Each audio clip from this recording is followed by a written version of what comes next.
Listeners everywhere, welcome to the Movie Show with Joel and Ryan, the weekly fix for your screen addiction and a trusted source for discussion of all things film and television.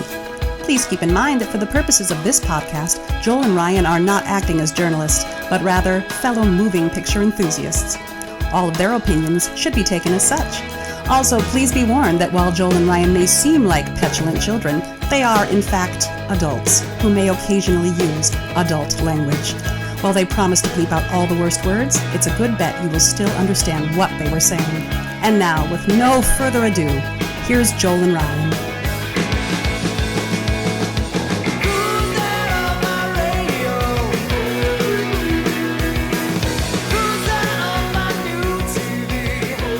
Well, hey there, if you're Tom Tuttle from Tacoma, Washington, you're in the right place.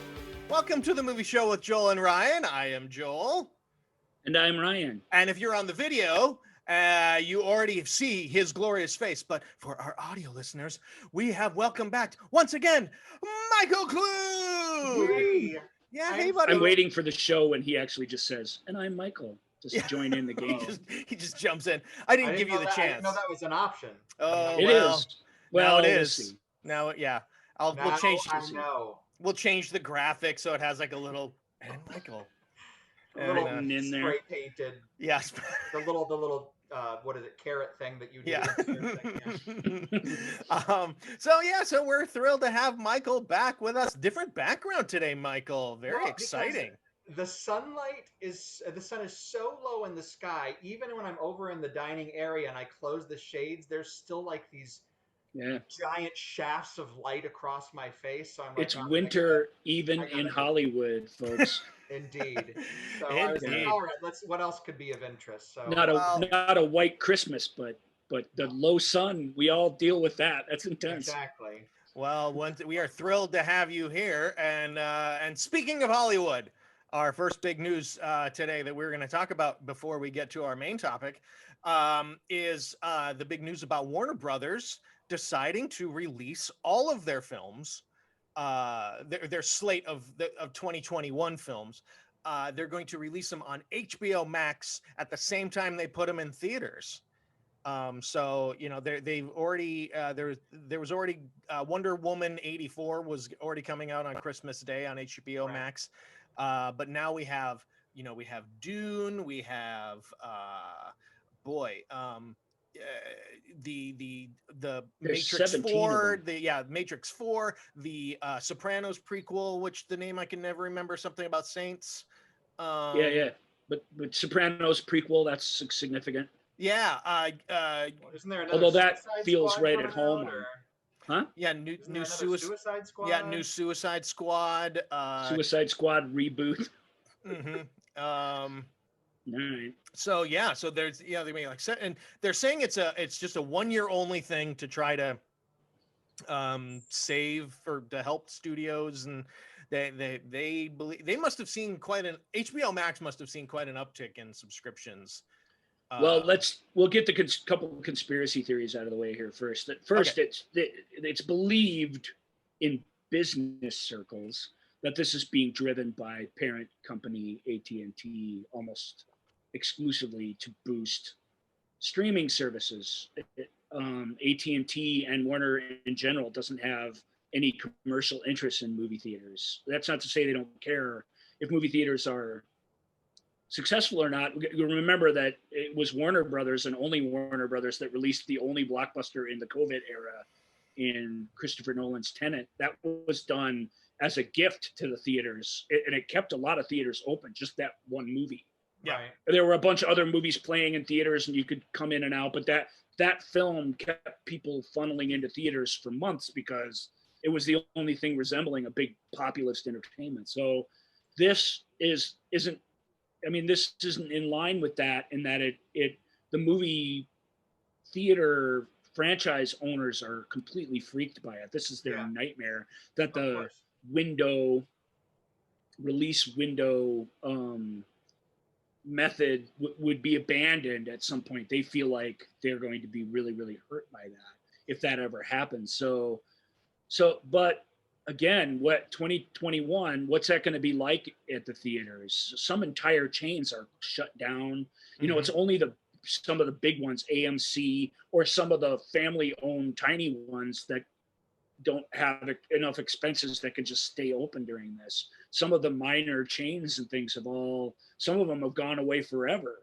So, and Warner is the second biggest. For years they were the biggest studio until Disney bought a bunch of other studios. Now they're the biggest, but for years Disney was one of the smallest, very small release slate. You know what I mean? It wasn't until they started picking up these other groups and putting them all together that they became huge. Warner used to release more movies every year, sometimes twice as much as the next studio, Fox or Sony or somebody like that. So, and their movies it's not that what you mentioned there, Wonder Woman is something, there's some exciting things on their list, of course, but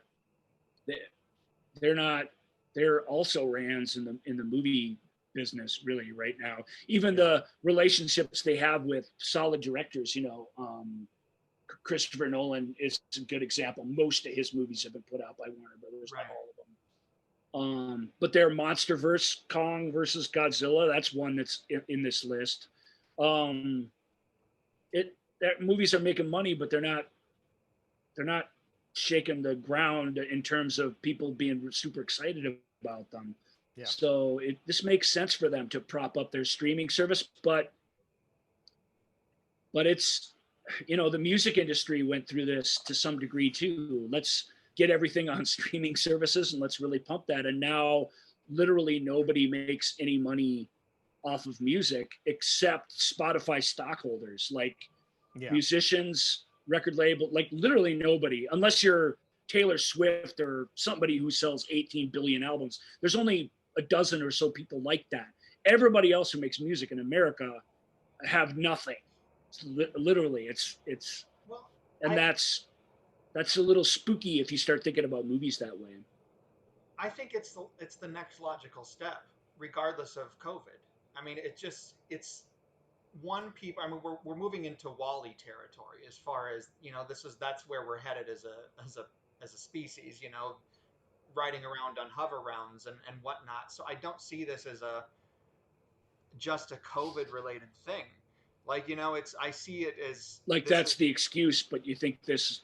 Oh, that's no, what the theater owners are scared of, that this will be the dam breaking. But this is my big point is, for me personally, over the past couple of years, I'm going to the theater less and less just because of people's behavior.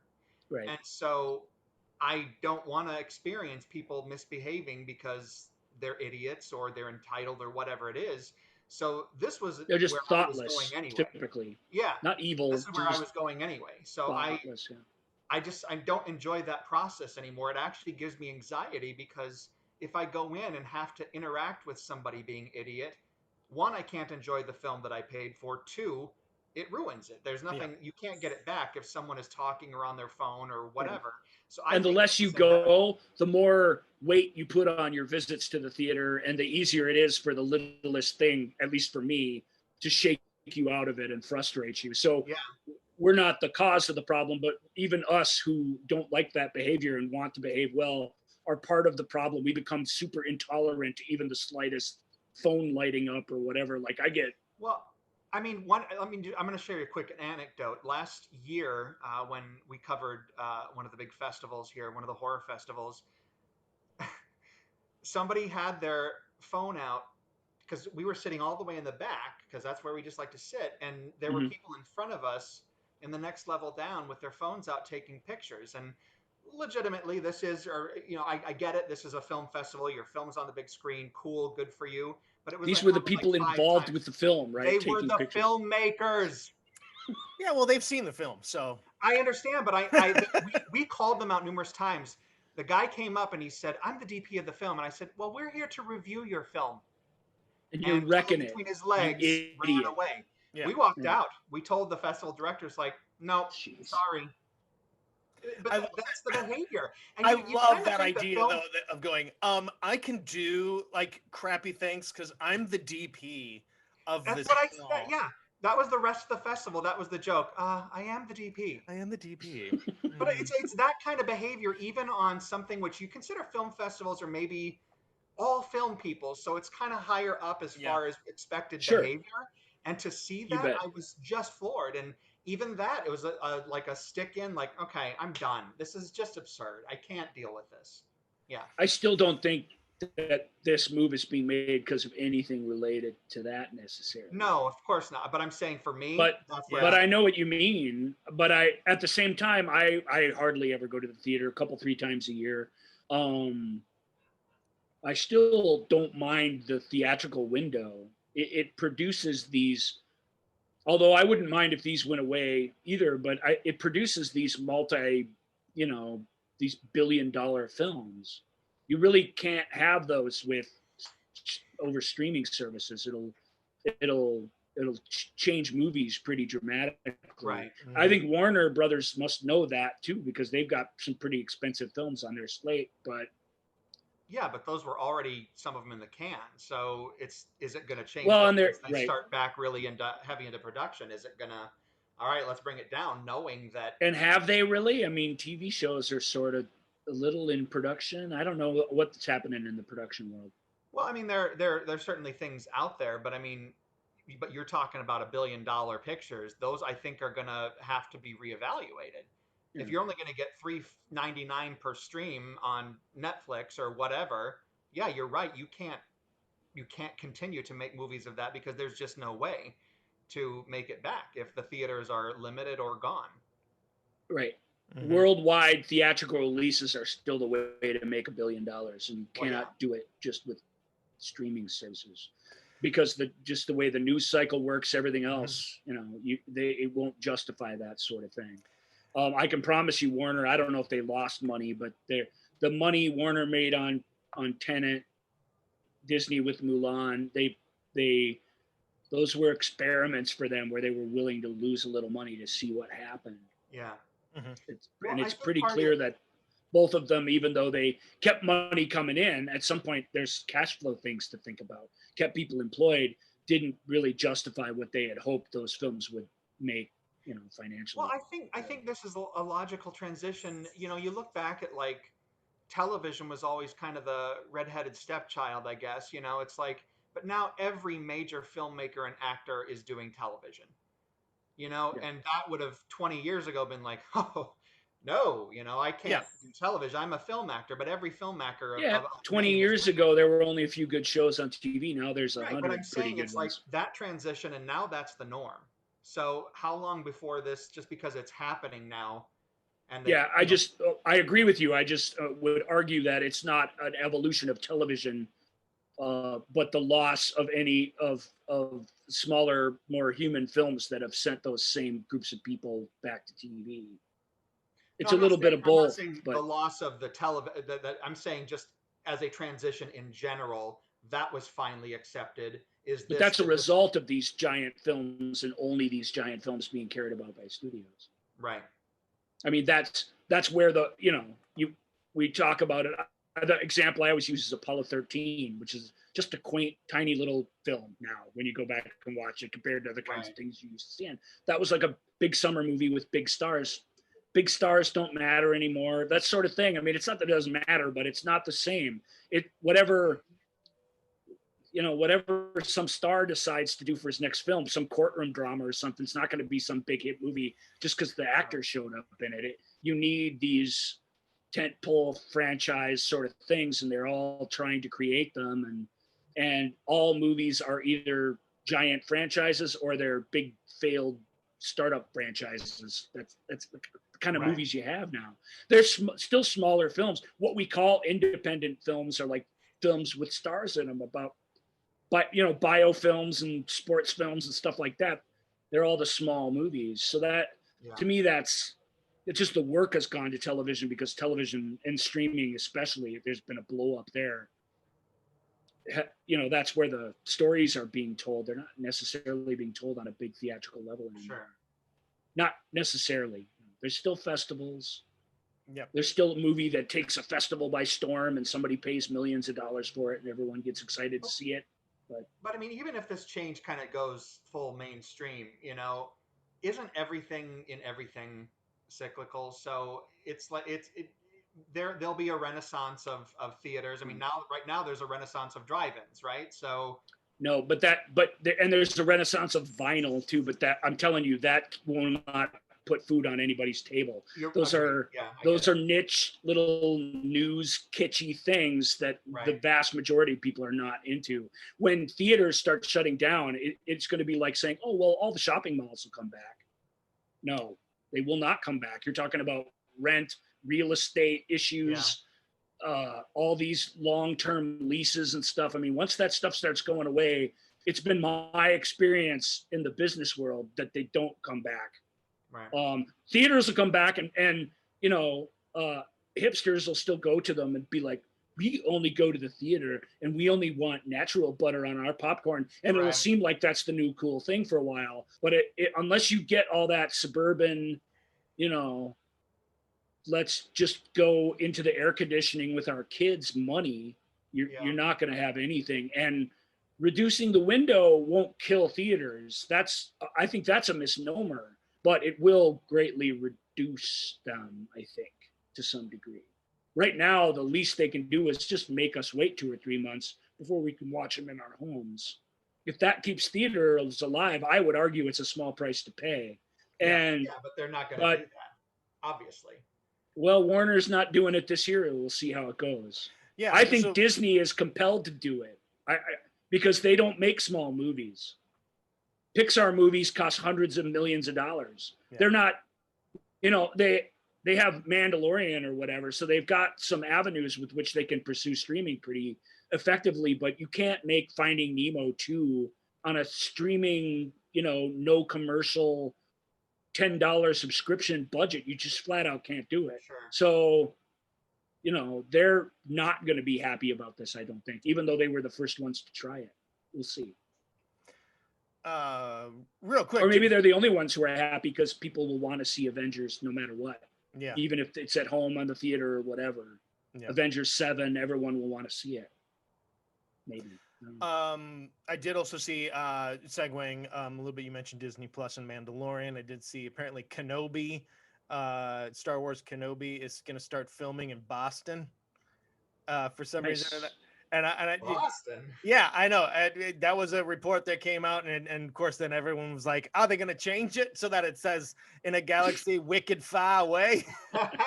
And that has brought me way more joy than it should have. Wicked far. Kenobi. Wicked far. When I think Tatooine, I think Boston. Well, he wasn't always on Tatooine. Well, I know that, but still. Yeah, we were hoping though that the story would be in the interval between the two. Well, how did he get to Tatooine? Right? Yeah, I guess. It's the between the prequels and the proper Star Wars films. What did he do while he was on Tatooine? Yeah, well, I mean, and that makes sense because he drops baby Luke off with Uncle Owen and then he goes into hiding and tries not to stay involved. Yeah, the idea would be some sort of Magnificent Seven situation would arise where he would not be able to stay uninvolved or whatever. And did you guys all see the fantasy of that show? Did you guys all see that the woman who played Aunt Beru in the in the prequels, the young Aunt Beru? She was a part of that Nexium cult. Yeah, she was one of the first to leave. She was one of the first whistleblowers to really come out and start the downfall of them. Yeah, she's if you watch a lot of Australian movies, which I do, she's in all kinds of stuff. Yeah, she's a decent actor. All right, so the main topic today, Michael had these were conversations that we had, and we were talking about different genres of movies and different performers, and the conversation just sort of went to a particular performer who pretty beloved and obviously died way too soon. It really kind of shook me to know that the three of us are all older than this actor was when he died. Wow, that's interesting. He died at 43. And but so we were talking and the breadth of work of this actor and what he brought to supporting roles, especially was really underrated at the time, and I think now with the benefit of hindsight, we see the richness that he brought to a lot of characters and to a lot of movies, and also insanely funny, just an insanely funny guy. I am, of course, talking about the wonderful John Candy. Yay. And so we decided that the three of us were going to put together our list of the top 10 John Candy performances, not John Candy movies, the John Candy performances. And we're going to talk about that. So I think without any further ado, we should maybe jump into a John Candy a countdown. 10 seconds. 9, 8, 7, 6, 5, 4, 3, 2, 1.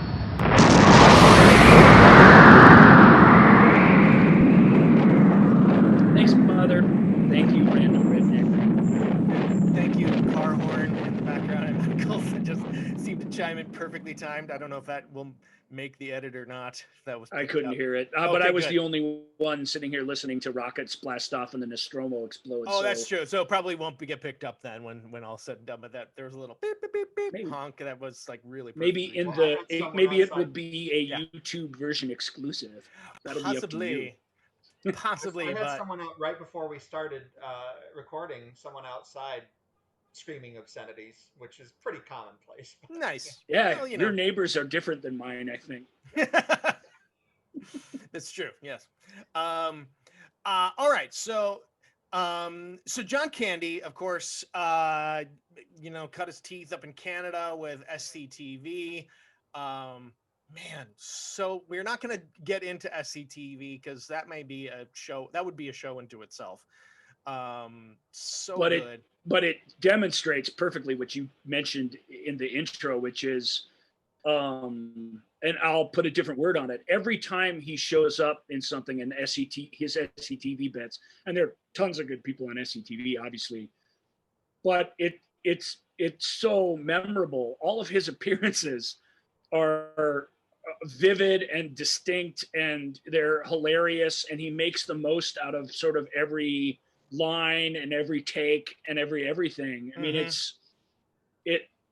that's to me is the guy's legacy, and the SCTV stuff proves that, because he just takes stage on that show in such brilliant ways, and everything is, you remember it, and that's the best compliment you can pay a lot of comedy, but especially sketch comedy. You remember the situation, you remember the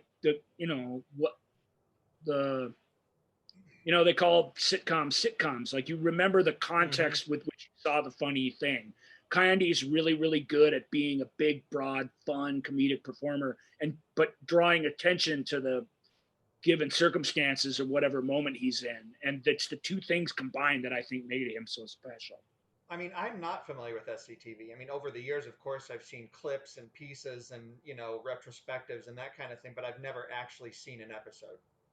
Yeah, they didn't play the reruns of it on public television where you grew up. In the Black Hills. Joel and I are from a place called Civilization, and Michael.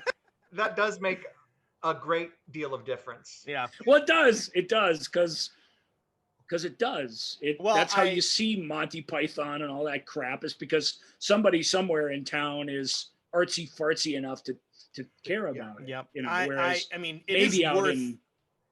it's worth seeking out. The SCTV sketches, some of them are brilliant. You'll go, oh my God, I had no idea that started at SCTV, because there's a lot of stuff that you'll get to see the McKinsey brothers. They started on SCTV. Yeah, really funny. Ed Grimley, Eugene Levy was really, really funny on that show as well. So funny. But John Candy was the John Cleese of SCTV, if I was to draw a parallel. Sure. He was the big hat in the room, and when he came on, it's kapow. Yeah. Even amongst all those other great performers, he just was special. And he didn't do it for very long, because he got successful. He basically got plucked out of SCTV the fastest, because he made the biggest impression the quickest. So he was out in Hollywood pretty fast. And his 70s films, and I don't think any of them made the list. They're not all that great, and he's not all that great in them as he's finding his way. But what was great about him on SCTV, it's the same, especially in his early pictures. Mm-hmm. And then, and that led to his career was such that he could anchor a movie, he could support a movie, and then he also could just come in as an assassin and for one or two scenes, and absolutely destroy. And you'll some of them are so good that that we'll be talking about them on this list. But let's jump. So what happened is the three of us, we individually put our lists together. You're going to tell them how we make the lists? Then anyone could do their own movie show and take our place. No, because there's one big thing that we have that they don't have. What's that? And that is we give the list and then we send the list to Ryan. Ryan puts them in his patented Ryan Spectaculator Aggregator 6000. And that's how these lists come up. Yeah. So it assigns. But it's worth noting, Michael, as with our Stephen King lists earlier this year, doesn't know the results. He preferred not to know, which I think is fun. It's more fun. I love a good countdown. I don't, but I like that you do, and it's fun for me to watch your reaction. So even though we differ on that, I do see the value of you having the list revealed to you as our surrogate audience member. Number 10 is, of course, The Running Man. Oh, no. You knew it would be. How did I know that was going to come up again? Come on. I wanted to work in some sort of joke where this was going to be our third Dune episode, but then I thought too many people would tune out. And they would just go. I'm letting you know I didn't watch either of them because I am Dune deficient. I understand. Like I've seen You're Dune literate, probably with you, Ryan. They spoil Dune big time, but I will tell you, the first episode only spoils it a little and is designed to be a Dune prep kit. Got it. Okay. Mm-hmm. But it does spoil it a little more than you would probably like, but not a ton. The second episode is just spoiler apocalypse. Stay out of there if you want to watch. All I know is Virginia Madsen saying Dune. Dune. That's all I remember. And kind of which is almost all she says. Anyway, sorry. Number 10. Number 10 on our list of the best John Candy performances. Thanks for reminding them what the show is about. That was smart. The character of Burton Mercer in The Blues Brothers. I'm the only one who voted for The Blues Brothers, and obviously I voted for it really high. Yeah. We each had one of those though, right? Right. So I love Burton Mercer with all of my heart. I just can't tell you. He's not in the movie a lot. Blues Brothers is this massive ensemble. Mm-hmm. It's a Mad World style, huge ensemble comedy. And John Candy just plays this, and I don't know, it would be interesting. It would be really interesting to see what was on the page about this guy and what wasn't. In a way, the movie needs him because he's the chief inspector sent to arrest our heroes after they get into this big chase inside a shopping mall in their cars. Yeah. He's supposed to track them down or whatever. And he's the most good-natured. It's hard to explain, but Candy doesn't play him to the hilt exactly. He just found this one quality in the guy that he makes sure shows up in every scene that he's in. And it's great because he has the all-time great straight man, Stephen Williams, whose only job is to stand there in his highway patrol uniform and just frown at everything John Candy does. And the two things in combination are so wonderful. Hold on a second. Go ahead. What you guys want? An orange whip? Yeah, orange whip. Good. Three orange whips. Yep. That I know that line by heart since the first time I watched the movie. And for whatever reason, it's so hilarious. The plot requires him to, once they've caught them, they show up at their theater where they're going to do their big musical show at the end of the movie. And he's like, and they're obviously the cops he's with all just want to arrest him or shoot him or something. And he's just, let's see if these boys can play. he plops himself down in the audience. And then his last line, Orange Whip to me is the line of the movie, but his last line in the movie is, hand me that. And the guy gives him the CB, and he says, what car are we? And you hear Williams's voice from off screen say, 5, 5. Hello, this is car number 55. We're in a truck. I don't know why that's funny. It shouldn't be funny, but it's because on the page so it's not funny, and he clearly just was like, he just knew how to mine it perfectly. Because I think because John Candy probably recognized, like you just said, he had the ultimate, this perfect straight man next to him that he could just do whatever, and he knew that this guy was going to be rock solid and just give him back what he needed.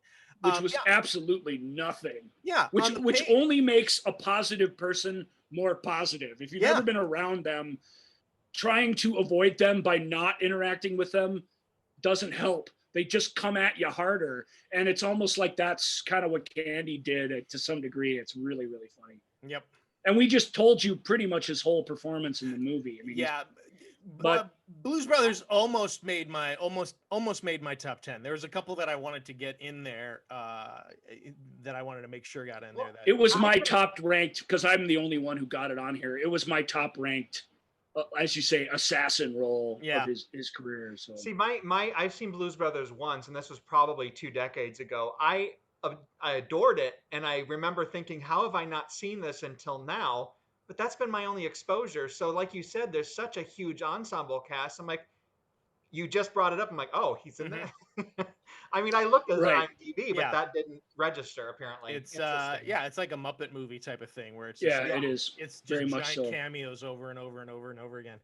And it's not even a great movie. But when it hits hard and is memorable. And that's, to me, I'll take a sloppy film with lots of memorable bits in it over a boring, properly laid out farce kind of any day. And it's just so it bombed at the time. That didn't help. It wasn't a big hit at all. It's legend. It's legend because of who's in it is much heightened now than it ever was a hit at the time. Let's talk about another real quick before we move on to number 9. Another comedy assassin little cameo role that almost made the list, and that's the Polka King in Home Alone. Whose name I'm forgetting right now. It's Polsky. Kabinski, something like that. But just barely off the list. That would have been number 11. Am I right? Yeah. No, it wouldn't have been number 11. It would have been number 12. That's right. That's right. We'll get to that later. Yeah. That would have been number 12. Still a respectable showing for such a small role. Yeah, but so he just as the Polka King cheering up Catherine O'Hara. Just such a. Well, I went and rewatched his scenes before, kind of making my list, because I'm like, I'm not going to watch the whole film because I know he's not in it the whole thing. But the retelling of what happened to his son, with I'm like. That's what I think is one of the joys of Candy is he tells a good story, and he's so animated but that was obviously the highlight. Like you said, he didn't have a lot of stuff going on in there, but he's telling the story about leaving his kid in the funeral home. I'm like, this is so perverse, but it's so hysterically, he's so good at it. Telling a story. It's one of the John Hughes, collaborations on this list, one of many, and that was money for John, and he wisely used him wherever he could because he elevated his storytelling every time he showed up, even in a little moment like this. Can I quick tell Catherine O'Hara's story? Yes, please. She was on promoting Home Alone at the time, which was not expected to be some big hit at all. The movie that came out the same weekend was Rocky V, which it crushed in terms of box office take.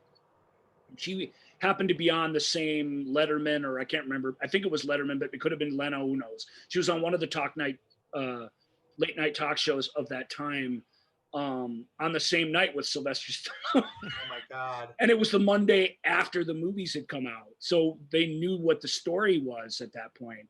Wow. And I don't know if they met in the back room and didn't get along or whatever, but she threw shade at him without using his name for her whole interview, and she kept repeating that she was featured in the #1 movie in America. And you can tell she was almost kind of looking back at the green room. Like, it was so funny. Oh my goodness. I don't think everybody would have noticed what was going on, even though she wasn't being subtle. You had to, put the two pieces together. You had to care about the movie business to follow. But my only fun Home Alone story. Yeah, I love her. Anyway, so I call her a national treasure, but she's Canadian too. She is a Canadian national treasure. She's a Canadian national treasure. Yeah, but we can't speak for Canada on the movie show with Joel and Ryan. I mean, we're neighbors, but we try and stay out of their business, and they seem to appreciate. I haven't looked at our Canadian numbers lately, so I don't know where. If there's still one, then they're good. If we've maintained our Canadian listener, then I'll be pleased as punch. Thank you, Canadian listener. Thank you. All right, number 9. Appreciate you.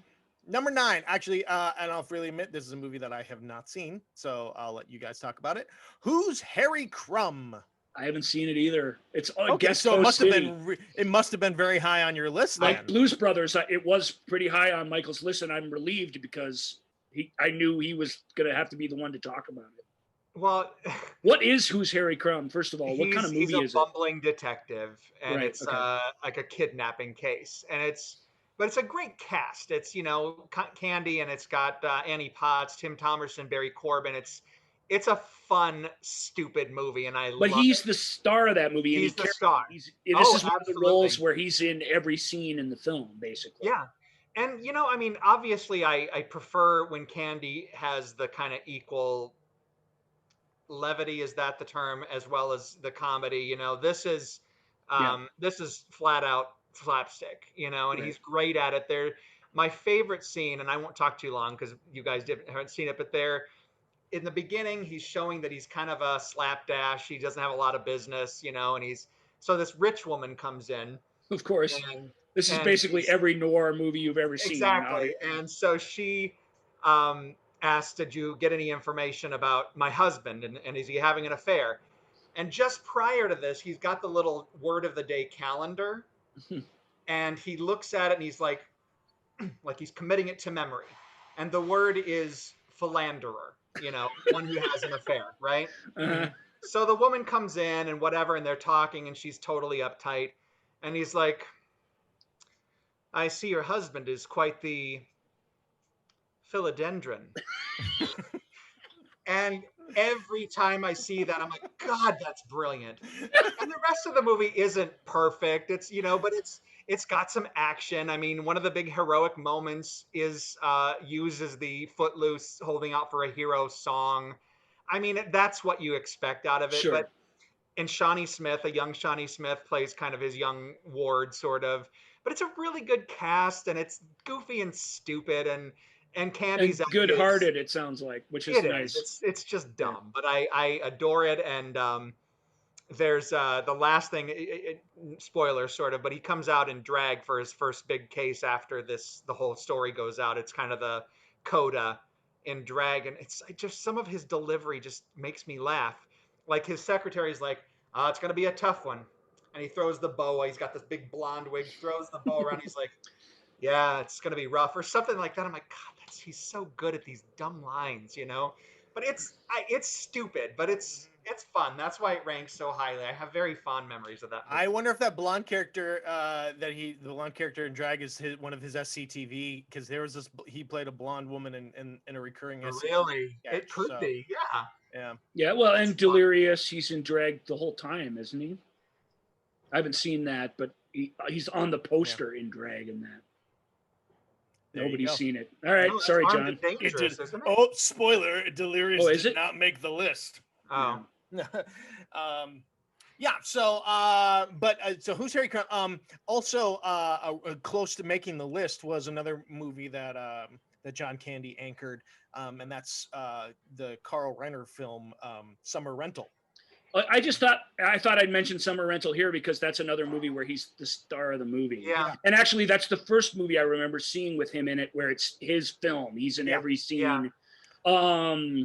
And Summer Rental's not a great movie or anything. And the performance, though, I don't think would be considered a great performance because he's not super funny in it. He's a put upon, and he's frustrated and the whole time and competitive. But I think if you go back and look at it, I'm sure that's what drew him to it. This is something they don't normally ask me to do. This is the Tom Hanks role or the Chevy Chase role they're asking me to perform. And he's actually pretty great in it. He's a believable dad character. You know what I mean? Well, I literally probably a year ago, I was flipping channels and I'm like, I saw this movie. We rented it as kids, you know, like I don't remember anything about it. And I watched like 10 minutes and I'm like, no. No, thanks. For a comedy, it's kind of a downer. Yeah. But I still, like I said, it's not so much the movie that I voted for it. It's the performance. I really do think it was an important stepping stone for him. First of all, towards carrying a movie on his own, which is why I mentioned it here, along with Who's Harry Crumb, where that's really the John Candy show. But more building a character that is a believable person from life. That's something that when he finds the mix of comic genius and that in his best roles, which we'll get to, I think this was it was an important movie on that journey to me. Yeah, I get it. Yeah. Number 8 on our list is a movie that was very, very important to my youth. It is a movie that, to this day, if you would like, I could recreate the entire film for you. Yay! But it is not. But it, but appropriately at number 8 for John Candy's performance. It's a smaller role. It's a little supporting role. But it is Stripes. From that was on all of our lists. Yeah. I love this movie. I love Dewey Oxberger. Going back to what you said when we were talking about Home Alone and his ability to tell a story. Yeah. There's the scene in Stripes where, I think it's the best scene in Stripes, actually. Yeah, where Sergeant Hulka is having everybody having a powwow. The powwow to tell us a little bit about yourself and all stuff. And Dewey just sitting there, John Candy telling his story. Yeah. And how he just makes it so fresh and so, and Harold Ramis sitting right next to him. Just, kind of. And it's so it is that's, you could tell that is something that John Candy, one of his go-to things is just being able to tell a story and being that ultra earnest person that is just so lovable. Now I went back. Of course, I'm very familiar with Stripes. I've seen it numerous times, but I went back and watched some of his scenes on YouTube. And of course, that was the big scene they had available was that. But is it the same scene now? Is he the one that says they should have called you dork? Is that? Yeah. Because I couldn't find that. And I'm like, that's, I think, the best delivery, right? But he's saying that about Judge Reinhold, not about John Candy. But yes, that's the same scene. Yeah. No, but Candy delivers that line, right? No. That's Psycho says that, not Dewey. Dewey would never say that. Francis Psycho says that. That's what he's like. That's why Francis has to go. And he's like, nobody calls me Francis. Okay. You call me Francis? Yeah, but I it's funny that we're talking about this because I think that there's a choice that I made. I don't know if it made the list. I won't say it, but it's like that was one of the reasons I chose this upcoming possible one, because of the storytelling. He's just, there's something so engaging about him, even if it's, there's nothing happening except him on screen acting and telling this. And I gotta say, just a general note that we talked about this a while back. We talked about it during Stephen King. The modern filmmakers and studio executives in particular are terrified of pointing the camera at people and let them tell a story. They always say cinema, show, don't tell, show, don't tell. But I'm telling you, tell, if it's done right, is a captivating, wonderful thing that we've sort of lost. Yeah. It's not like Stripes was, Stripes is sort of a crass, messy comedy as well, but it's got some fantastic moments in it. And this is one of them. Right. This is obviously something Ramis wrote because it's got Harold Ramis all over it, which not a lot of the movie does. And if it's a story that not only is a story that a character tells, but it reveals something about the character telling it. I think back to like Quint telling the story of the Indianapolis and Jaws. Right. It's you learn about the character, who the character is through this story. Yeah, it's not just fluff. I mean, there's something there. And it's so, it's a great. But if they challenge did as a Jaws writer. today, they'd do a flashback. Absolutely. Oh It my would God, absolutely They would wreck it. no. You're right. You're right. absolutely right. Yeah. So and I also think back to the mud wrestling scene. Yeah. It's his reaction as Bill Murray is trying to get him to do it. He's like, That's the whole scene. I agree. Yeah, there's And- I can't do that, and him just and just the lean, mean fighting machine, and him just giving over to that. Yeah. Yeah, it's so, he's so funny in that. All right. So anything else on Stripes? I think I dominated a little bit on Stripes. You guys That's have- all right. All right. So next up, There's a lot to say about Stripes, but we'll get to it on the Stripes episode, On the not Stripes the John episode. Candy one. Sure, yeah. Number 7 is another movie with John Candy anchoring a star vehicle for him.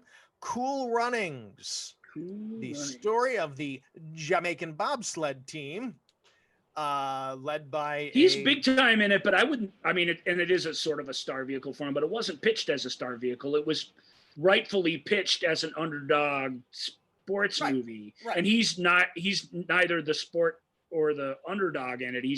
Obviously he's the coach, so that's not insignificant in a sports movie. That's usually your main character, but it's the audacity of the situation and the fact that it's based on this true story that makes it so vividly memorable, I think. And he doesn't fight against that to steal scenes. He's just he just gets the archetype of what he's doing rather perfectly, and it still can break out of that a little bit to be really hilarious when he wants to be spontaneous. My best laid intentions, I was planning to watch this. It didn't end up happening. So I have actually never seen Cool Runnings. That's worth your time. Cool Runnings isn't a classic, but it's a really fun, feel good story, and you will enjoy yourself. If you can, let like 1993 Michael watch Cool Runnings. Okay. Watch Sister Act, Michael. The Sister Act era. Sister Act, Michael, watch. So I would probably love it then. Oh, I think you will. Well, you'd love it more if you just saw it in '93. That's just the thing you have to remember. Sure. But you'll still should like it and be glad you saw it. I gotta admit, I don't know how it holds up. I gotta think there are some things that are probably like, ooh, okay. Maybe. Okay. I don't remember. Like I said, I haven't seen it in probably 20 years. It's fun. Well, my question is why I wanted to watch it as I'm trying to prepare for this episode is like, I'm assuming it's more of a straight role, right? I mean, something of a straighter role. Kind of. Yeah, I mean, he's the coach. He's the bitter, jaded coach who's his best days are behind him, and now he's being asked to coach a bobsled team from Jamaica. A never gonna make it impossible thing. Yeah, it's kind of like Tom Hanks's character in A League of Their Own. It's like, you're this great ball player, and he's just been reduced to coaching a girls team. Right. And just like Tom Hanks, technically he's the star of the movie, but he just isn't. It's not really his story. Okay. But he like Tom Hanks, and the two of them we're really good pals, obviously, in life, and we're in a bunch of things together. Yeah. He just takes on that role so great. So it's kind of a straight man role, but not really, because the situation is so goofy. Mm-hmm. Yeah. What's great about Cool Runnings, because it's not a great movie and it's not even a great performance, what's great about it is that he walks that perfect line of, because as funny as League of Their Own is, that's not meant to be a big comedy, really. Sure. It's a drama with a lot of laughs. This movie's different. This is a comedy in the sports movie drama template, and he walks that line perfectly in it, which is what's so cool about it. Because he is straight most of the time. He's not going for cheap laughs, but a guy reacting to the goofiness of the situation. The importance of that role to us as an audience it's so important, and he does such a great job. I mean, it is a Disney movie, so it's not going to be no mud wrestling scene. No mud wrestling scene. Because we mentioned Tom Hanks, I think that I can mention one of my favorite movies that made my list. I don't know if it made either of yours. This would have been 11, right? This always would have been 11. Yeah. He and I haven't seen this, Joel, and this always felt like a movie I should have seen, and I'd never seen it. It is one of my favorite movies, Volunteers. It's a good place to mention it. Yeah. Early Tom Hanks. It's the movie where he met his now wife, Rita Wilson. I mean, he plays. So in this, he plays Tom Tuttle from Tacoma, Washington. This super gung ho, Peace Corps, guy who's just like, he's there to do good work, and he is by the numbers. He is a Boy Scout, and then he gets captured by the People's Army, and gets brainwashed, and is sent back to try to get this bridge built, because then the army can use this bridge to come in and invade. What does that remind me of? Yeah, it's he is. I mean, it's a bridge over the River Kwai. Yeah, if you're it's a total bridge over the River Kwai. Exact plot of that, by the way. His plot line. I mean, the whole movie is Bridge Over the River Kwai. If it was told from a guy who accidentally who went to Cambodia or whatever, to I think it's Cambodia, to get away from a gambling debt. And so, because that's Tom Hanks, he's avoiding a gambling debt, and he has the hots for this woman. And so he goes there, and then, but John Candy, Tom Tuttle, is he's all in, and he's so good. It is, again, it plays up his earnest. Everything is so earnest. It's fun watching him do that. It really is. Yeah, he's really, really good at it. And then he really makes you love those characters, where they could be annoying. He's so inviting about it, that he makes you love those guys. And I'm sure that's what Harry Crumb is like. It's definitely what Blues Brothers is like. You just, those, want to hug them and hang out with them because they're so positive and awesome. He gets this moment where he's trying to, where his programming, the brainwashing, he gets like shocked, like physically shocked with electricity, and that starts to deprogram him, and he keeps going back and forth between the people's army is the army for the people, and blah blah blah, and then he goes back and he's like, I just want to do good. He's going back and forth, and it's this great little scene of John Candy getting to do wild John Candy stuff. I love that. Boy, I love Volunteers. We should all see that. Yeah. Does that even have a DVD? I mean, I can't find that movie anywhere. Yeah, I had that recorded from HBO in my massive VHS recorded children compilation, and it just never got watched. Yeah, that was one that in the early days of home video, saw it, and it was a big time early VCR rental and HBO movie, but I just feel like it hasn't been treated terribly well since then. Yeah. Which is probably why I haven't seen it, because I'm into restorations and revivals, and that's what I tend to go for when it's vintage stuff. Yeah, I don't see here. No, it's not even on the list. We better move on anyway. It should be on the list. But Volunteers. Speaking of huggable John Candy, huggable John Candy is in its full glory in our number 6 film. Again, unbelievably just a silly, stupid movie. It's one of my wife's favorite movies. Spaceballs. Yeah. Spaceballs. Where he plays Barf, the Mog. Yeah.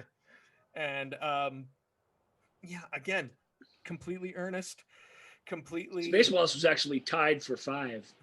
Yes. We don't have to go into the complicated point system, but this movie lost the tie with our next movie. But Spaceballs, we'll just talk about that in general, because Mog, the half man, half dog, the sidekick, the Chewy character. Yeah, I thought his name was Barf. I'm sorry. That's his Barf. He is a Mog. He's he's Barf the Mog.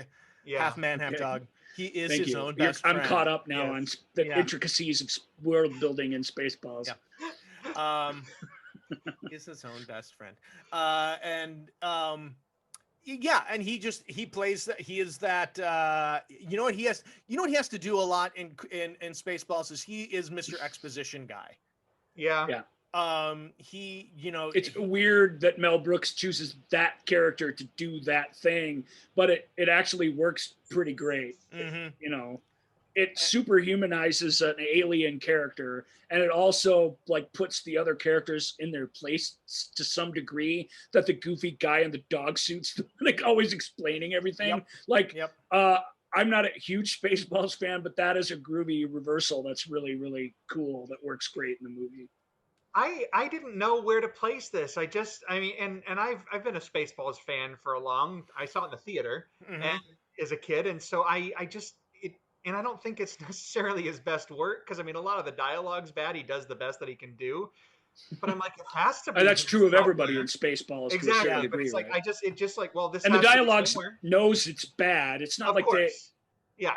It's not like Mel Brooks and Carl Reiner like wrote a bunch of stuff that was horrible because that was the best they could do. They were doing this all very deliberately, and so you have to, but you still have to. It's collaborative. You got to find a way to make that stuff work on camera. Yeah. I'm sure it's how the original Star Wars cast felt when they were reading all this weird junk. You just got to make it work. You got to live in it somehow. And I just knew it had to be on the list. I don't know. I guess I sort of feel to me, it's how he takes a lot of that expositional stuff that he's just, he delivers it in such a and he's a loyal, he's a loyal dog. Yeah, he's a loyal dog. And the moment of him trying to get up and he's still in his seatbelt and he just goes, that's gonna leave a mark. Yeah. To me, that is my orange whip. That is one of the funniest things. I see it every single time and I cackle because it's so funny the way he does that. My remembrance of my big thing is when he's got the luggage in his mouth.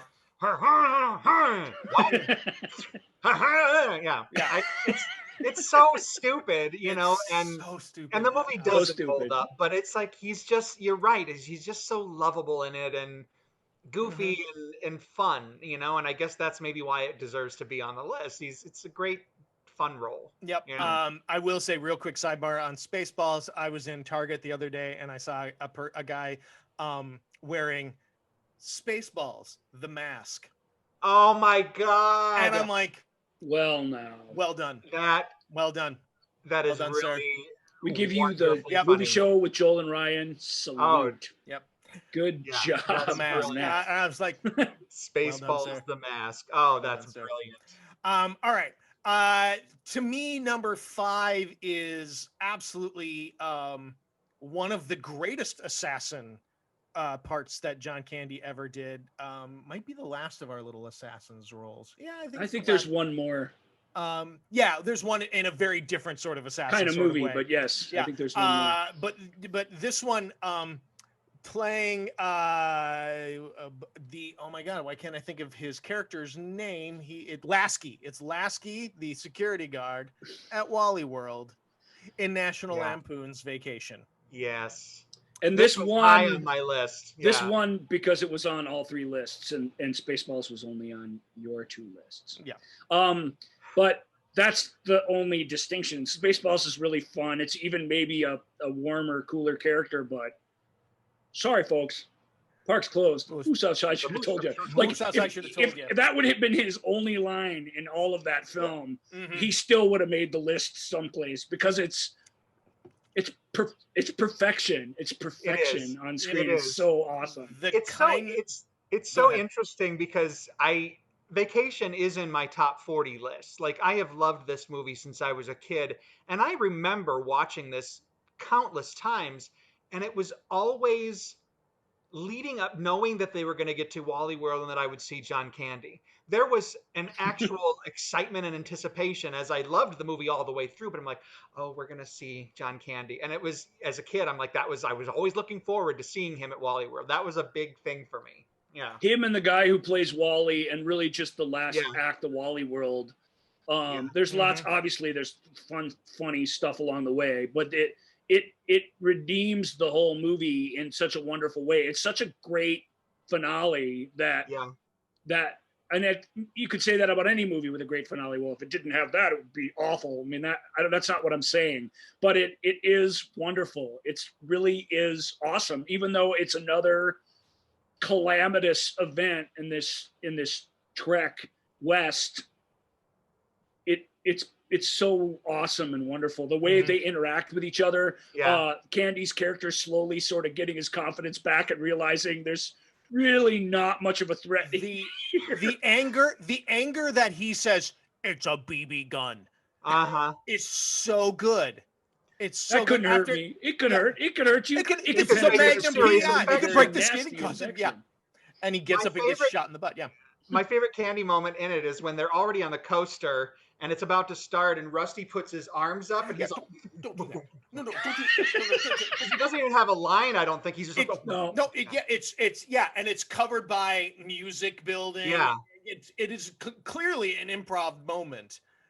I love him so much. Yeah. No, and even Anthony Michael Hall's reaction to it is hilarious. That whole bit, whoever worked that out, whether it was Ramis behind the scenes or if it was in John's script, I don't know. But whoever did it, it's brilliant. That is so funny. I think this perfect, I love that you call it an assassin role, but this is the epitome of why I love John Candy. This role. Yes. Yes, there's more we're going to discuss, but you make me happy. You just make me happy. Absolutely. At a time when we most needed that character, because our relationship, the family's relationship with each other are frayed beyond recognition. And I really believe our relationship with them as an audience is also, and we just don't want any more bickering or nasty stuff. And this guy comes along and he makes it impossible, even though there's still more bickering, it's different. It makes it possible for the whole end of the film to sing and to leave you feeling good, which is kind of amazing. So one more comedy assassin role that worth mentioning. Almost made the list. Little Shop of Horrors. Yeah. That was high on my list. Yeah. It didn't make the list. Didn't make the list, but it was it was in your top 10. Yeah. Well, the reason why I went back again, let me tell you why. I went back and watched his scene, because of course I know that movie very well, but let me go. There is a moment in there that is so brilliant, because he's doing the sound effects and and horns and everything. Yep. And then Seymour's all, kind of, what am I supposed to do? So there's a brilliant break in Candy's character. He's like, da da da da da, woo woo, with the microphone, and then he hands it off to Seymour, and Seymour's like, what? And John Candy just does this, points at the microphone, and it's a complete 360 from the craziness. It's just this little moment. It's like, John Candy was fantastic at playing a guy on screen, and that's the opposite of what we just talked about in Vacation, where he's just this guy that you love. He's really, really good at being a person playing doing a performance. And the moment he shows you it's all a performance is always a brilliant moment. I agree. It's really, really cool that you pointed that out. And that is perfect. Yep. That is for sure. It's a great cameo. No doubt. All right. Lots to talk about with Little Shop, but that'll have to wait too. We'll wait till our musicals episode. Number 4, he played, again, going back to Tom Hanks. This is another movie with Tom Hanks. It's Splash. Yes. He plays the Freddie. Freddie is the brother. This is actually my all-time favorite performance of his, so I'm going to talk about this first. Okay. And the reason it is because it's not like Splash is any great shakes for sure, although it is really, really good comedy that is absent some of the excesses that some of these other movies have when you go back and watch them. Even Vacation, Stripes, without doubt, where you just like, Splash doesn't have any of those. It's got the naked Daryl Hannah walking through the streets of New York, but something so innocent and wonderful about that. This is like sort of this pure romance, or a guy who's in love with the idea of romance, basically. And he's presented with this, obviously this fantasy girl, no doubt, but Freddie, just getting to John Candy before I just talk about Splash too much. There's another role like this that I sort of tagged along with this movie, he's obviously he's the total sidekick character. And this is a more complex version of what we just talked about with Little Shop of Horrors. He's throughout the movie, but he's the wacky sidekick character that when the chips are down, displays real wisdom and real humanity that makes everything that you see possible. That's such an amazing thing. And I think that's the reason I have it tops. It's not because it's his most memorable performances. I think the ones we have coming deserve their place where they are, but it's the perfect role for him in this kind of movie, which kind of all these 80s movies were. When he sends Hanks off on when he just lays down the law for him, the way Ben Affleck does for Matt Damon in Good Will Hunting. Like he's the best friend who, in this case, he's his brother who has to say, wake up, wake up. You're almost there, and yet something about you doesn't want to take that last leap. And so here's this clown slapping our hero in the face and saying, what are you talking about? Do it.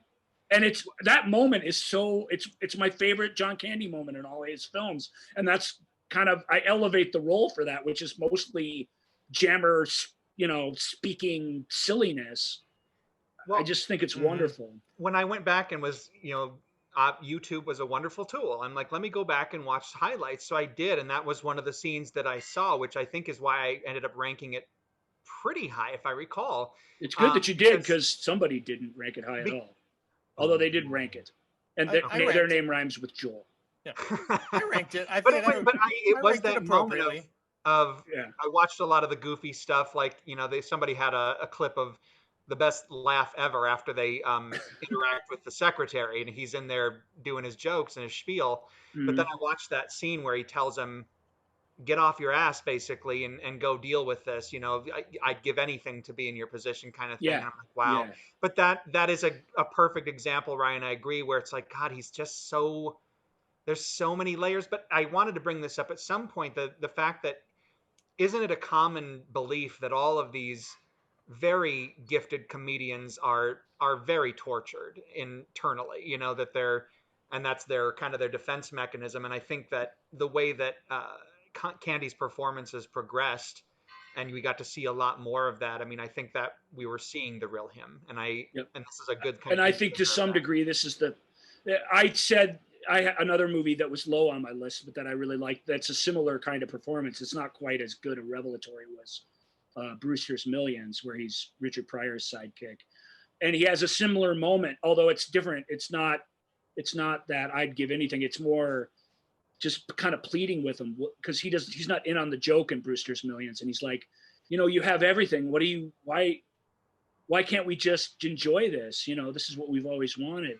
It has the same kind of effect. Mostly he's the big party guy who suddenly kind of breaks out of it.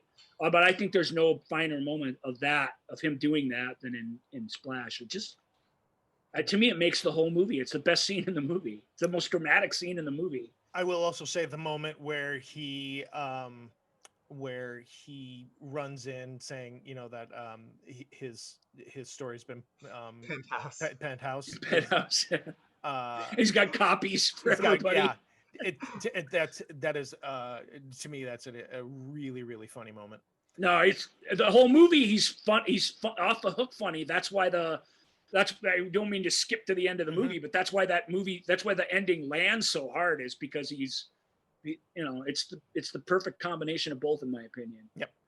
All right. Number 3 is the last of the assassin roles, but it is, again, this is a movie that is filled with tremendous cameos.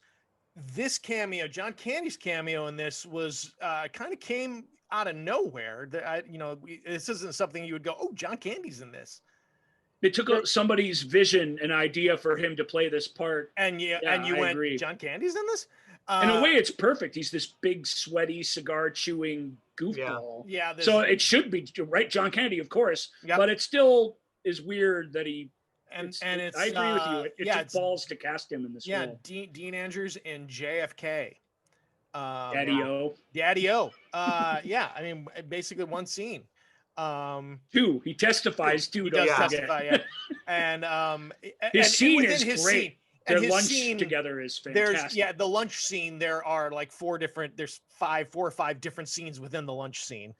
Right. You know, the way the movie. It's a tour de force. Same with Kevin Bacon's cameo in it, or his testimony. Like, none of them obviously rise to Joe Pesci levels, but they all have to exist in that same universe. So it's a challenge for all these characters that are only in the one or two scenes. And Candy's is as good as any of them. He's hilarious.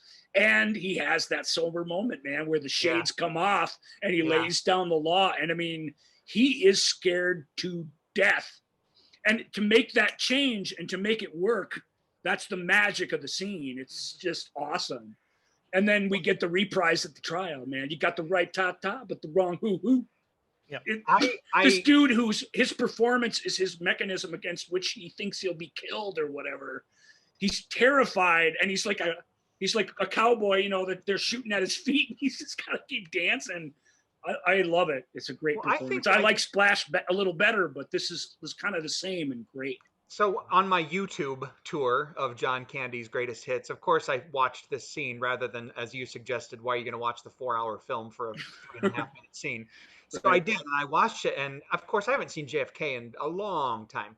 And I think what most impressed me is that there was no John Candy baggage. Like, it wasn't him.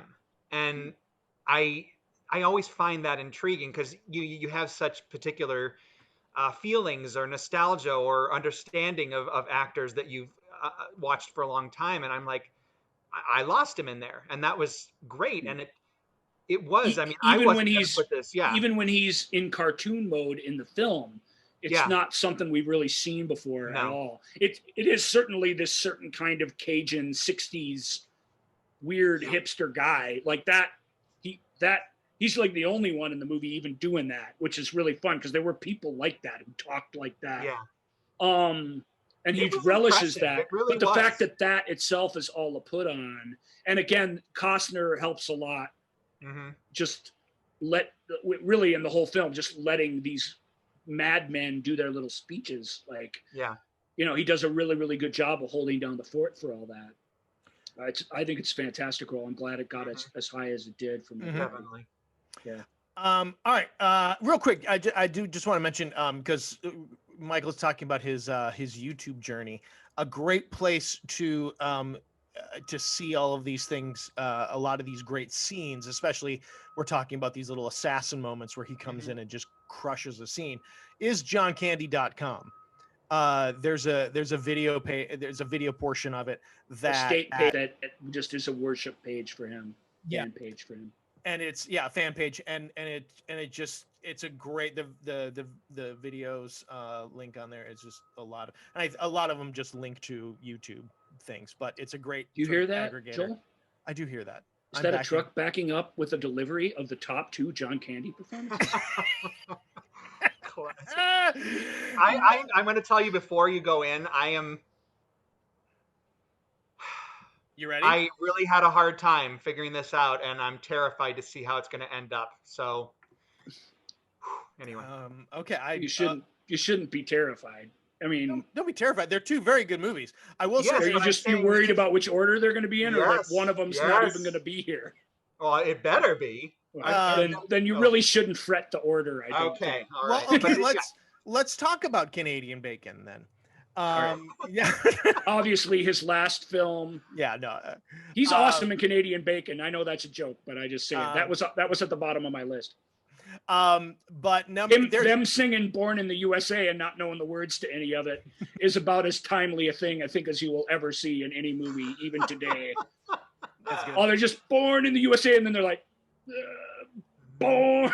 Over and over again, because nobody knows what that song is actually about, and it's really super funny comedy. As evidenced by its use in rallies. In anything. Like, it's a protest song. Yep. All right, fools. Yes, protest song. There was quite a gap between our top 2 films and the rest of the list. Yeah, they stood apart. They stood apart. Number 2 is a movie that stars John Candy as Uncle Buck. Yeah. All right. Michael, go ahead, because I know you love this movie. Well, this is in my top 10 films of all time. I think it's at the number 6 or 7 spot. I love this movie. I love it so much, and there's too many reasons to go into why, but I think this is Candy is so good because he has all of those comic, brilliant moments, but there's so much drama and character development that he just maneuvers so well. And I think it's interesting that he's, like, we talked about him telling a story, but I think one of my favorite moments in Uncle Buck is when he's already there babysitting the kids. The mother and father are gone, and he's looking through the photo album, and he's looking at the wedding photos, and there's a crease in the wedding photo, and he pulls it out and he sees that his portion of the picture has been folded under so it's not seen.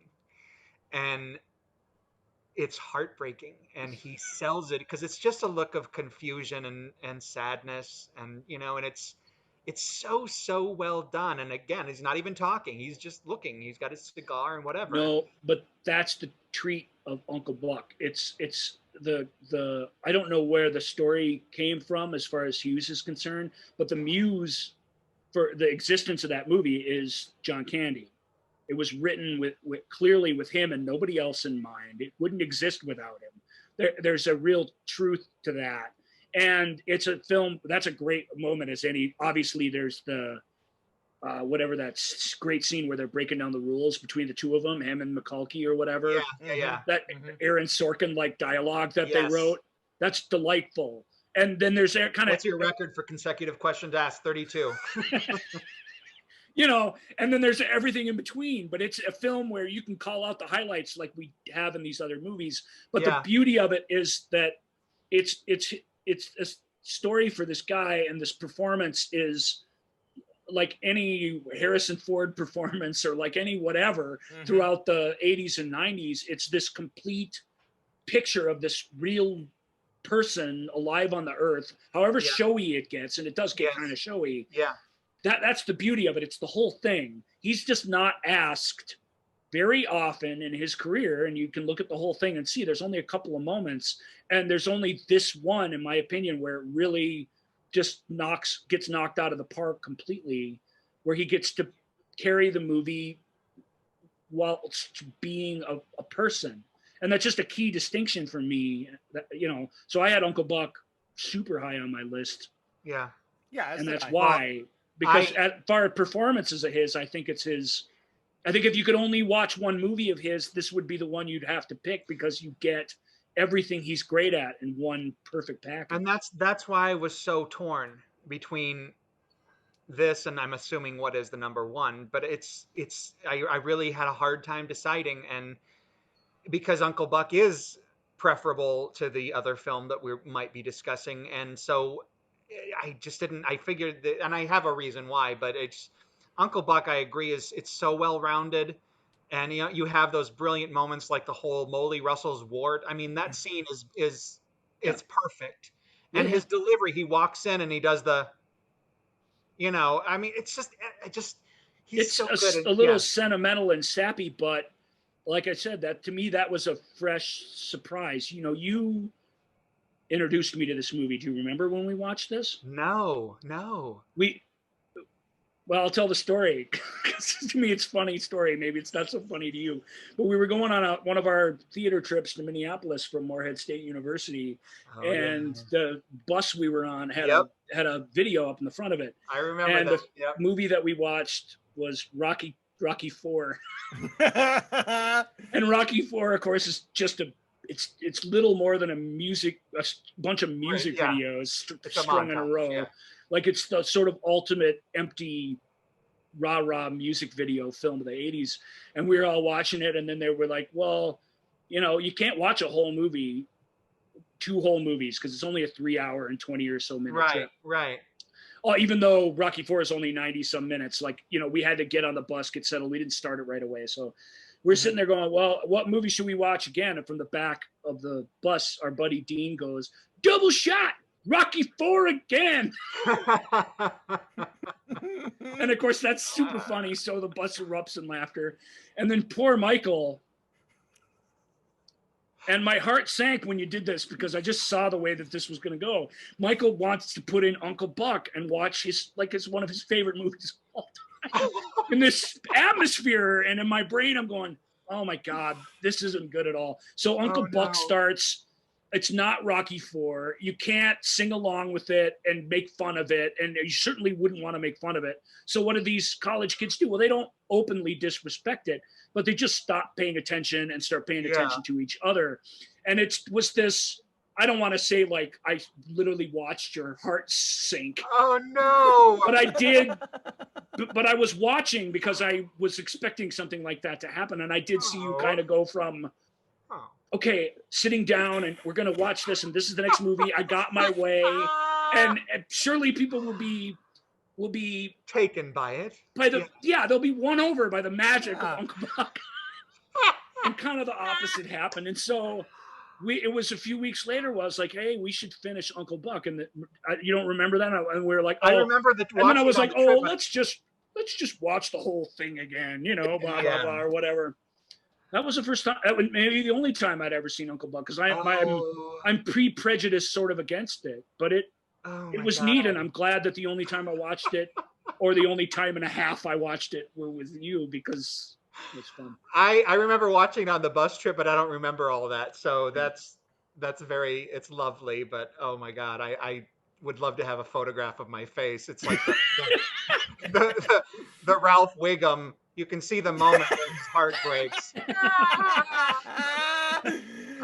wasn't like that, though. It was a slow descent into sadness. Oh no! I feel bad for past me. Okay. Yeah. That was a rough day for you. Oh my gosh, that's so... Words. It didn't help that night we watched the Firebugs at the Guthrie. That wasn't fun. Oh my God, that's right. Mr. Peterman. Oh my God. Same day in the life of the three of us. Yeah. Okay. Wow.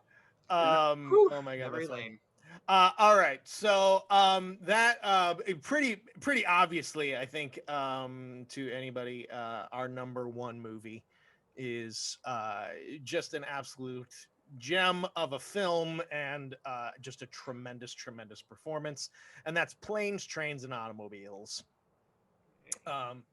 It's such a good film. Del Griffith, the guy who Steve Martin gets stuck next to, and immediately an immediate going back to what you said, Ryan, he's the kind of guy that when you're super nice, and when you were talking about what's his face in Blues Brothers, when you're faced, or when you get nothing in return and you come back harder, this is that amped up to a gajillion, right? And it's so good. It's so good, and it's a team film, which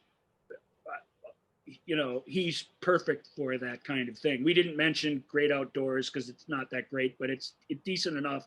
The team up partnerships, maybe not necessarily in movies, but in moments. In this, it really is for a whole movie, and that's what's so delightful about it. And the relationships between the two guys, and two guys who either of them could be playing either role. Mm-hmm. I always there's a movie from the early 80s called Neighbors, where John Belushi plays the regular guy and Dan Aykroyd plays the psycho freak. Yes. And that's a flip. That's a reverse of what they usually had done in their career. And it's fun because of that, because both can do either. And it's fun to watch that. Yeah. This isn't so, Candy's obviously cast in the right role, but Steve Martin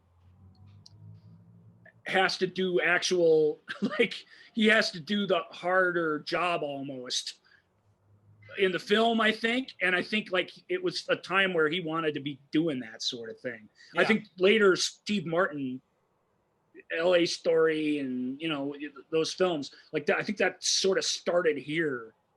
Maybe I'm wrong about that. Parenthood, did that come out earlier? That was 2 of the years after. Yeah. 2 years after. So it really did start here, which I think that's cool too. Just of note.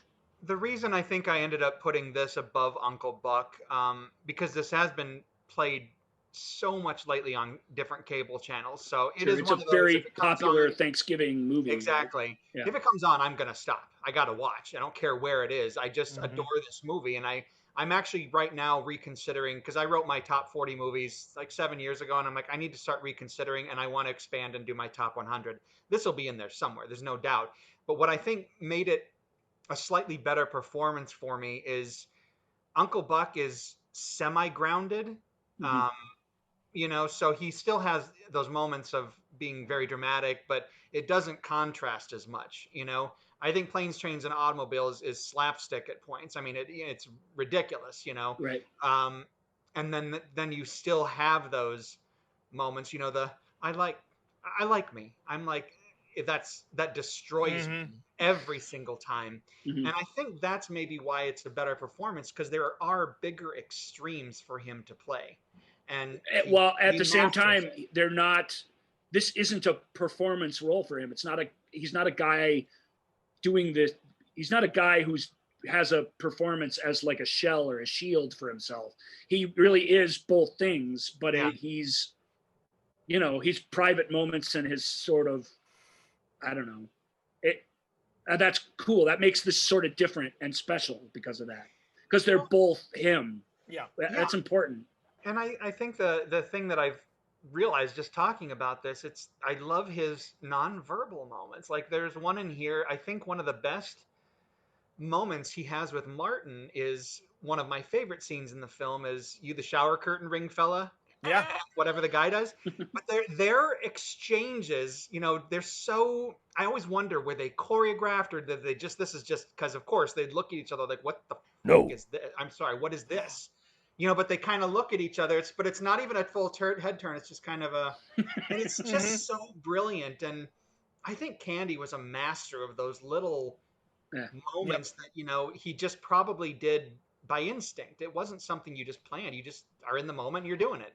I've worked with actors that are like that, and they do plan them sort of, but they plan them. They still come naturally to them. You know what I mean? That's what makes the difference. The moment where he's trying to get the room by showing the watch off. A Casio. Casio, yeah. Again, that's another one of those brilliant. It's just because there is it's that earnestness that John Candy brings to all of his roles. He's got this. It's desperate. And he's like, he's not going, please, I gotta have this room. Please give me this room. It's, what would you do for a Casio? You have $17 and a nice watch? No, I don't, but I have $2 and a Casio. So good.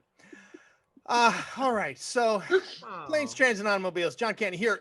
This is something that's necessary. Boom. Yay! Yay! There's the carrot. Movie show and Michael with Joel and Ryan. It's perfect placement. Well, I wanted to also point out, because it didn't make the list, but when I went back and was on my YouTube spiel, I watched his storytelling of the bear in the great outdoors, which is why it made my list, because that was a good example of that. You told the story, and all you did was a couple reactions, but it was all on him, Yes, for sure. Thank you for mentioning that, because that was the last movie that I wanted to got a vote. I'm like, how am I going to didn't end up in the show? Yeah, how am I going to squeeze a mention of the great outdoors in here? And thank you for doing that. You did it. Well, that's why I got the title. That's names on the marquee. That's right. So did we leave anything out? We did not. We have. No, I know we didn't. I'm asking the audience. Yeah. Oh, yeah. I was setting you up to do your little. That's true. Twitter, Instagram, blah blah blah business. Tell us your favorite John Candy movie. Tell us your favorite John Candy story. Of course, you can reach out to us at Ask Joel and Ryan on Twitter and Instagram, The Movie Show with Joel and Ryan page on Facebook and on YouTube, and you can leave a comment below if you are watching this, and ask Joel and Ryan at gmail.com. Final thoughts on John and just actors that are taken from us too early in general. he didn't make our Taken Young because he wasn't in his 30s. He was in his early 40s. But well, no, I just had a conversation with somebody about the fact that where would he be now? You know, and I think that he'd have because it wouldn't be the same place. He wouldn't have done that same stuff. No, he would have had a supporting actor Oscar by now. That's my guess, because that's 26 years that he's been gone. Well, yeah, certainly there would have been a transition in his career. You know, I'm certain. Yeah, we would have seen, because we would have seen more things like his JFK cameo. Yeah. We would have seen more because he proved himself. Yeah, you know. Right. Yeah, we would have seen more. We would have seen it would have been like an Uncle Buck type of role, but in a supporting role. He would have been that character in some sort of mentor story. Character. Or yeah, whatever. some sort of mentor, and that's what maybe. would have. I mean, maybe it'd be something we can't even imagine, but it's not hard to imagine him reaching the podium because you just see a guy who could do it all, and I think he still would have done crazy stuff. Of course, that's his go-to. Yeah, right. I think he would have had a failed TV comedy. Mm-hmm. Well, I want to share this real quick too. My husband is a non-John Candy fan, so it is very difficult when I want to watch Uncle Buck. And it's not that he has anything in particular, it's just one of those, because like for me it's like Eddie Redmayne. I just don't like him. He annoys me, you know. So I understand there's just random things that you primarily don't maybe understand. I just don't care for them, whatever it is. And John Candy is one of them for him, and I always have like, I want to watch Uncle Buck, but he has given in when we've seen Planes, Trains, and Automobiles on TV because it's so damn funny. You know, he's like, okay, I'll go in for this. Certainly those aren't pillows. But anyway. It's a smarter, more sophisticated comedy because the humor, even though the humor is individual and funny, it's situation related. The situations and the setups for each situation are funny. They're funny before they even start, and you are excited to see how they play out. Yeah. Because it's communicated to you. Well, like to me, that's the extra step that comedies take when they're not just like, like something like Who's Harry Crumb, where it's just, gag after gag after gag, or Johnny Dangerously. There's a whole bunch of movies like this that are really funny and they're awesome, but Trains, Planes goes that extra step. It makes it sets up the situation for you, and then it's just a matter of waiting to see what happens, and that's clever. I like that. It's well done. Yep. Welcome to Marathon. May I help you? But either way, John, what do you think the temperature is outside? John was taken too young, but what he left behind is legend. So it's hard to feel too bad for him. I think what every performer, I mean, I don't know about personally, but I think every performer dreams of laying down that group of stuff that lives forever on the screen. And I mean, he's definitely done that. He's so memorable and everything. And that's what he was asked to do when he signed on the bottom line. He delivered pretty much every time, good movie or bad, and everything in between. Yeah. What I love about this whole conversation is that I adore him, and I adore him further after this edition. Hey. He makes me happy. He just makes me happy. Nice. Well, thank you, John Candy, for all of your amazing and wonderfully hilarious performances. So that's going to do it for this episode of the Movie Show with Joel and Ryan. We thank you all so much for joining us. Michael, thank you so much once again for being on the show. For inspiring the episode itself. We really appreciate it. Absolutely. So, all right, folks, we will see you all later. Bye. Next week even. You can count on it. Thank you for listening to The Movie Show with Joel and Ryan.